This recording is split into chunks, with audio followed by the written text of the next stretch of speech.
This video series is all about lived experiences by local people for local people. Please be aware some of the topics talked about may trigger stress or anxiety. If you feel you need further help or support, please get in contact with us and we can point you in the right direction. Please, don't suffer in silence. Hi, I'm Sarah and my story is about cancer.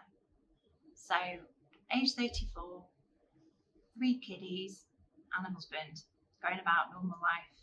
I went for a walk one morning with the pram, went for a shower when I got home, and I just felt a sensation in my left breast and had a poke and felt something. I jumped out of the shower, had a look in the mirror, and knew that I needed to go and get this checked out. So after my husband picked me off the ward, made an appointment at my GP's and I went to get checked out.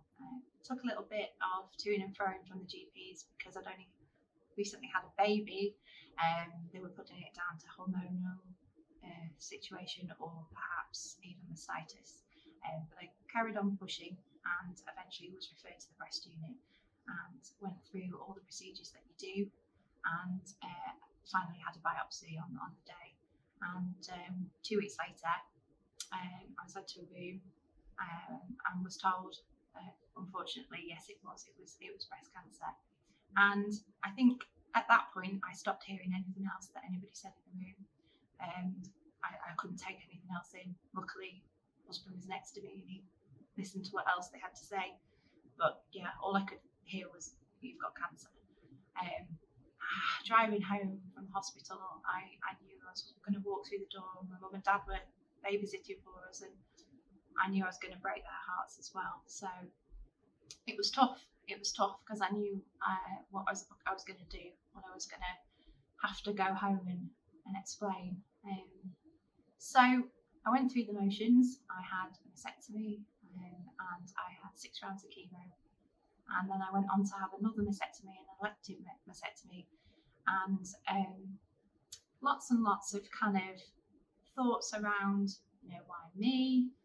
It's not fair. What do I do now? Having no hair is difficult. Only having one boob is difficult. But trying to manage kind of being a mum and a mum of 3 young children as well, I really needed some advice, some support, because I had great family support, great friends, but there was something else that I needed, and I had a very good CNS, cancer nurse specialist, who recognised this when I went to one of my routine appointments, because it was 18 months after I'd finished all my treatment, my hair was growing back and I thought I was in a good place. She recognised that I was actually not really processing what I'd been through. I'd autopiloted, and she encouraged me to go and talk to somebody about it. So I did. I plucked up the courage. I was very reluctant, but I plucked up the courage to go and seek some support. So I walked up Dales Drive and I sat and had a cup of tea outside with somebody who worked there who'd also had lived experience.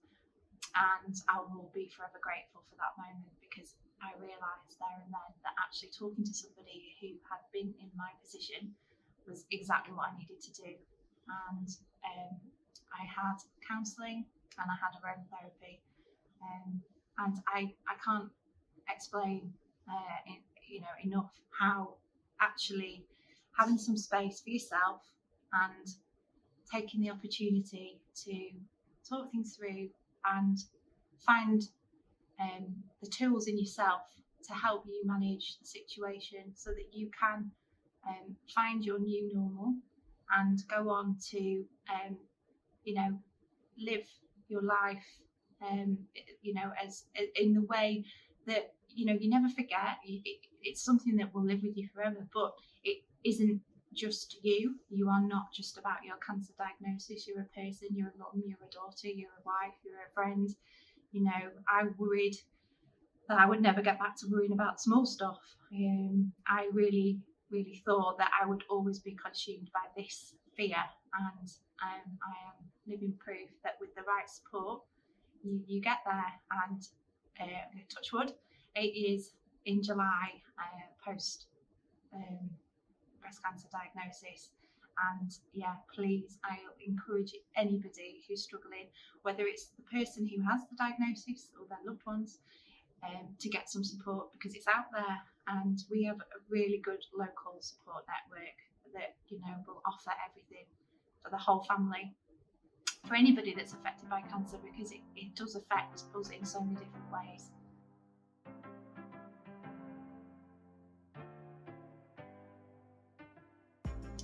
We'll obviously get anything that's different for yourself checked out, any lumps, bumps, puckering, inverted nipples, discharge, redness, itching, anything that isn't normal, always get it checked out. After the clinical side of what to do, peer support is massive. It's such a help. Being able to talk to other people who understand, who've been there.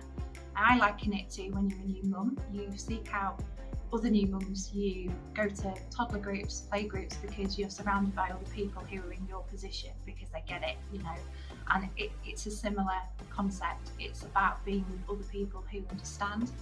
And half the time you don't even actually talk about cancer, but you know you've got a shared experience. So it just makes, you know, if they're having a bad day, you're not having to explain the whole backstory to it.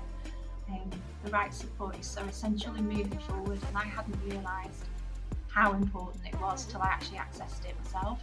And I feel like myself, there'll always be an element of a change, because there is one, physically, mentally, emotionally, but I'm definitely, you know, functioning and, you know, doing all the things that I hoped I would do.